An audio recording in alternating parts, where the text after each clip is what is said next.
वीरवार दोपहर को अहमदाबाद से दुखद खबर सामने आई, जहां पर एक विमान क्रैश हो गया। टेक ऑफ करने के लगभग 5 मिनट के अंदर ही ये विमान क्रैश हो गया। कहा जा रहा है कि इस 5 मिनट के अंतराल में पायलट ने 3 बार माइटे माइटे चिल्लाया। अब माइटे शब्द का मतलब क्या होता है?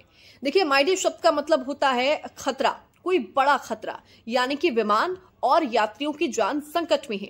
इसीलिए जैसे ही फ्लाइट ने टेक ऑफ किया होगा अहमदाबाद में, पायलट को कोई तकनीकी खामी महसूस हुई, जिसके बाद उसने एटीसी से संपर्क करने की कोशिश की और संपर्क करते ही उसने माइटे माइटे माइटे इस तरह 3 बार चिल्लाया। क्योंकि रेडियो फ्रिक्वेंसी और बहुत सारे शोर की वजह से शायद एटीसी से एक बार में ये बात नहीं पहुंच पाती कि फ्लाइट संकट में है, विमान संकट में है, इसीलिए 3 बार चिल्लाया जाता है। और ऐसा ही पायलट ने किया और 3 बार माइटे माइटे माइटे शब्द का इस्तेमाल किया। हालांकि जब तक एटीसी ने वापस पायलट से रिस्पांस करने की उम्मीद की, तब तक पायलट की तरफ से कोई रिस्पांस नहीं आया। कहा जा रहा है कि तब तक प्लेन क्रैश हो चुका था।